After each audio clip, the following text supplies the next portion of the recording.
Usted nada más reparte lo que le sobra. Muy bien. Muy bien, muy bien. Buenas noches, sean ustedes bienvenidos a Aquí Entre Amigos. A nombre de Carlos Alarraqui los saludamos y quiero presentar al maestro Gabriel Díaz y al doctor Newman para platicar con ustedes sobre dos temas que yo creo que son los fundamentales o los importantes de esta semana. Mi querido maestro, gracias por estar con nosotros como Maestro siempre. Quintanilla, para mí es un honor, doctor. Doctor, como siempre. Le venimos ofreciendo, le venimos trayendo. No le vengo vendiendo, le vengo regalando. Dos temas de actualidad. Dos temas de actualidad. Y empiezo por el principio. En abonos. Empiezo por el principio, como decía Salvador Novo. Durante mucho tiempo en este país, en España, en Cuba, en algunos lados se escuchaba de los españoles una frase: este año cae Franco, picando con el dedo en la mesa. Y en los lugares donde habían cubanos, Miami, en varios cafés, decían: ahora sí, este año se muere Fidel. Las dos cosas ya pasaron, pero lo que yo creo que nunca nosotros pensamos o sentimos que fuéramos a ser testigos es de un cambio de nombre en el poder de la isla. No sé si es un cambio de poder en la estructura cubana, pero, maestro, es algo histórico. Exactamente, histórico como es que el apellido Castro ya no es el apellido asociado con el poder político en Cuba. Y este muchacho, vamos a decirlo así, tiene 57 años. 57 años. Tiene 57 años, Miguel Díaz Canel. Él viene de la estructura del partido. Él es un ingeniero electrónico, criado en la Revolución. Él es hijo de la Revolución, netamente. Desde muy joven él participó en el Politburó del Partido Comunista, ha hecho una carrera política, además de académica, y los últimos 10 años se sabe que estuvo muy de cerca con Raúl Castro. Es decir, Casi lo estuvo como preparando. en un plano de mentoría. Así es, y les digo se sabe porque además del tradicional sigilo que hay en la isla a propósito de los asuntos internos, no se ventila mucho afuera, el personaje, según se dice, también es muy discreto. Él es muy discreto, fue profesor universitario, pasaba prácticamente de inadvertido, usaba jeans, le gusta el rock and roll, creo. Pero lo importante, por lo que decía maestro Quintanilla, es que en su primer pronunciamiento él dijo que no va a haber ningún cambio. Así lo declaró. Yo creo que no podría decir otra cosa, ¿no? Que no va a haber ningún cambio, no va a haber ninguna transición, Cuba no va a volver al sistema capitalista y esto va a ser la revolución continuada. ¿Sí? Es el papel que le toca jugar. Sí, además Raúl Castro se queda como jefe supremo de las Fuerzas Armadas. Mientras viva. Así es, mientras viva. Y entonces yo creo que va a estar con un gobierno acotado, aunque las sorpresas también las conocemos históricamente, donde menos se piensa. Donde menos se piensa. A lo mejor salta la liebre, ¿no? Al Lo fin hemos de cuentas, visto. compartir el poder Sí. es conceder el poder, según decía Maquiavelo. Así es. ¿Sí? Y Sí. creo que sí empieza un proceso donde las cosas se van a modificar. Doctor, alguna vez escuché un comentario de un estudioso de la vida de Fidel, que Fidel comentaba que lo que a él le faltó, tal vez, fue morirse junto con Camilo, porque él hablaba que Camilo se había convertido en un gran mito. La decadencia, la biología, maestro, lo único que no se puede parar en la vida, sí verdaderamente afectó este proceso de la Revolución Cubana, ¿no, maestro? El envejecimiento de sus líderes. Creo que fue más fuerte el envejecimiento de sus líderes que el proceso mismo de la estructura que ellos crearon, ¿no? Yo creo que sí, yo creo que allá ellos, como en todo, fortuna e infortunio, ¿no? Desaparecer en buen momento es tan importante como haber aparecido en buena No, oportunidad. hombre, maestro, eso Pero se no llama a todos, tener tino. pero no a todos se les concede, ¿no? Ahora, no necesariamente morirse, pero yo creo que tal vez uno no pueda decir cuándo se muere, pero sí puede decidir cuándo se retira o cuándo toma un segundo Eso es plano. un momento crucial, ¿no, maestro? Yo creo que sí. Es el momento de una gran decisión para un político, ¿no? Yo creo que sí, pero eso tiene que ver con dos cosas, yo creo, ¿no? Una, haber pensado de origen en un plan y tener un seguimiento del plan para saber cuándo es el momento en el que uno debe, acorde con el plan, retirarse. Y otro, haberse hecho un plan para esa segunda vida. Porque Eso es lo si quien fundamental. está en no se hace un plan, pues no se retira porque no se va a ir a la nada. La nada produce terror. La nada Entonces, es el infierno, la idea según de los retirarme religiosos, y a maestro. dónde me voy, lo cual sugeriría tener dos planes, ¿no? ¿Por cuánto tiempo voy a estar y para qué? Y luego, ¿qué voy ¿Y a hacer? después qué voy a hacer, maestro? si no hay respuesta al qué voy a hacer, uno tiende a perpetuarse. Como en las fiestas, ¿no? El que se queda y se queda porque no tiene otra y cosa el pobre que hacer. llega a dar lástima. Pues Dije, sí. déjenlo porque está solito. Sí, el anfitrión dice ya que se vaya, ¿no? Ya nos queremos dormir. Oiga, mi querido maestro Gabriel, siempre creo que nos puede costar mucho trabajo en explicarle a un joven que no conoció realmente lo que significó este concepto de revolución cubana, que para nosotros era un factor educativo. Claro. A mí me cuesta mucho trabajo explicarles el apogeo de ese proceso, porque es muy difícil y muy contradictorio. Claro.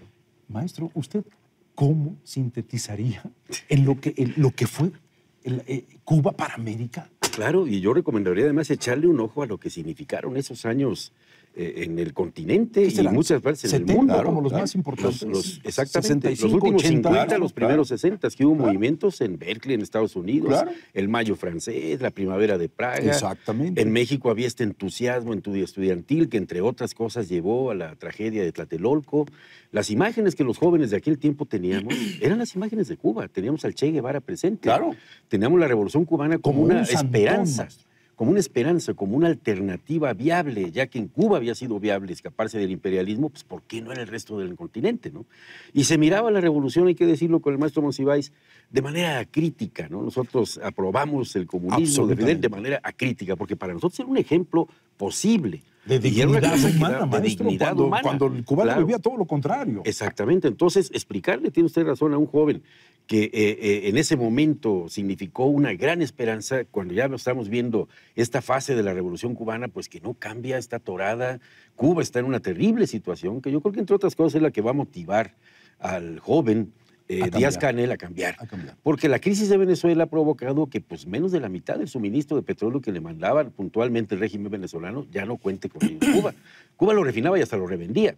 Entonces, tienen un atorón económico bastante considerable. Eso ha obligado al régimen de Castro, de Raúl, a organizar las primeras aperturas, ¿no? Cuba ya es visitable, el sector como de una manera tímida, pero apertura. Exactamente. Sí, ¿no? Y yo creo que por ahí va a venir la posibilidad de una perestroika y una glasnost, ¿no? Ahorita yo creo que Felipe Díaz-Canel, Díaz-Canel lo que está diciendo es lo que tiene que decir. Yo aquí no va a haber ningún cambio, pero ya instalado en el poder y que se desvanezca un poco la sombra del último de los Castro, las circunstancias también se lo van a exigir. Porque yo creo que también en Cuba, adentro, ya hay un fervor como para organizar un cambio un poquito más significativo que el que hicieron los Castro. Yo retomo tu pregunta en otro sentido, me quedé hirviendo en otro sentido. Y es que difícil es explicarle a la generación joven, a las generaciones jóvenes, que no siempre la vida fue así. Porque los que han crecido en este mundo que estamos viviendo hoy, no tienen la sensación de que el mundo fue diferente. Qué buen Ellos punto, piensan doctor, que siempre fue así. Y por tanto, orientarlos a hacerse una pregunta diferente cuesta muchísimo Cuesta mucho trabajo, ¿no? Pero yo diría que la gran comparación entre ambos momentos es que el mundo vivía entonces con la sensación de que había opciones, ¿no? Ser comunista, ser religioso, ser judío, ser utopías, ¿no, maestro? Sí. Había una utopía por conquistar. Entonces había opciones. ¿Tú qué eres? ¿No? Entonces había intercambio, discusión, debate. Exacto. ¿No? Y se sentían diferentes. Exacto. Y esto respondía inclusive a personalidades, estilos, a modas, a lenguajes diferentes. Formas de vivir, de un tiempo a esta parte, yo creo que en el mundo se ha instalado la sensación de que todo está decidido ya, ¿no? Como quien prevaleció fue, digamos, el lenguaje de aquellas épocas, el capitalismo. El capitalismo tomó en la voz de este autor japonés, ¿no? La versión de nuestra supervivencia es prueba de que somos la verdad, ¿no? Fracasó todo lo demás. Nosotros somos la historia. Entonces ya no hay nada que discutir, ¿no? Somos la historia, así es el mundo y así va a ser. Ya se acabaron las ideologías, ahora brilla la verdad. ¿Ese era Mishima, maestro? Ahora brilla Fukuyama. la verdad. Era Francis Fukuyama. El Fukuyama. Sí, curioso que un emigrante les haya elaborado la doctrina justificatoria. Ahora, maestro, hablando de convicciones, porque las convicciones son, yo creo que el primer pretexto para empezar a mentir.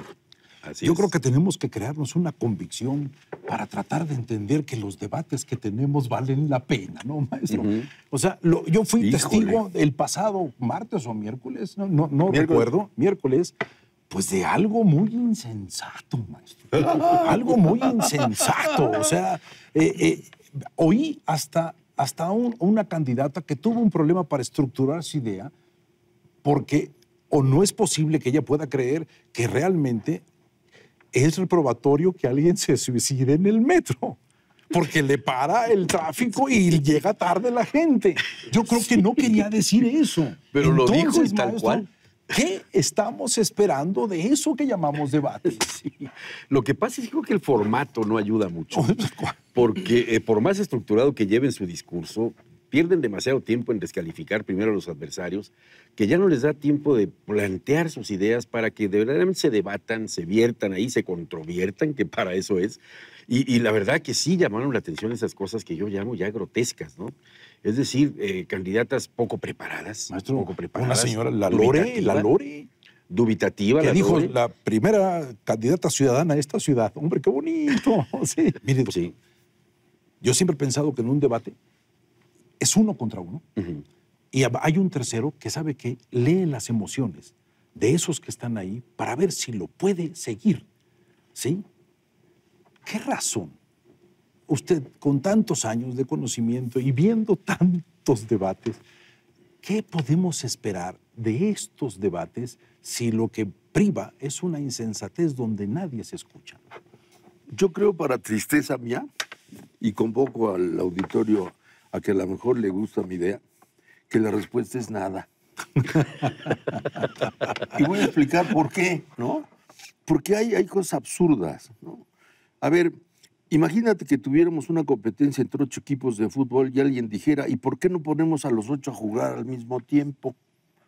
Pues alguien le diría, es que hay 2 porterías, ¿no? Entonces nada más pueden jugar 2. No, pero no sea cerrado, ¿no? Hay que ser abierto. Entonces vamos a jugar 8 equipos al mismo tiempo en la cancha. Pues no se puede. Hay cosas que no se pueden. Y cuando se intenta lo que no se puede, pues sale una cosa que no sale por definición, ¿no? Pero bueno, hay una especialidad en los últimos años en México, que es la elaboración de la práctica electoral. Están empeñados, ¿no?, en hacer lo que no les sale. ¿No? Y están empeñados en demostrar que la democracia puede ser perfectamente estructurada, que no hay errores posibles. Y el que Bueno, juega a pues, hacer lo que no le sale, pues seguramente no le sale. no Como le dice va a el doctor salir. Newman. En esa empresa les va una buena nómina. Las 7 emociones, fueron los el de la Ciudad de conocimiento. México, ¿sí? Van a ser 5 también los de... No, los de la- 6. 6. Y la Lore, maestro. Ah, perdón. Pero a lo que yo me refería era... a Córrale, que maestro, porque tenemos poco tiempo. Vamos a seguir viendo este tipo de espectáculos y yo creo que están convertidos una vez más en un producto publicitario. Es decir, es la modalidad política del Big Brother. Maestro, mire, maestro, de acuerdo a su analogía sobre el fútbol, yo recuerdo al maestro Reola una vez hablando sobre la soledad del portero. Yo, después de ver un debate de esta naturaleza, uno siente la misma soledad del portero. Sí. Y verdaderamente lo único que uno espera es una idea que uno pueda rescatar, que espero que el próximo domingo la podamos tener. Bueno, el domingo viene el Tocope, ¿no? Todas contra el PG. Maestro Hay que bajar Gabriel al que Díaz, va arriba. Es un Claro. gusto siempre platicar con usted. Maestro Quintanilla, Newman, igualmente, doctor, mi querido Raúl, que mi nos querido vaya muy Gabriel. bien y nos veremos en la próxima semana en Aquí Entre Amigos.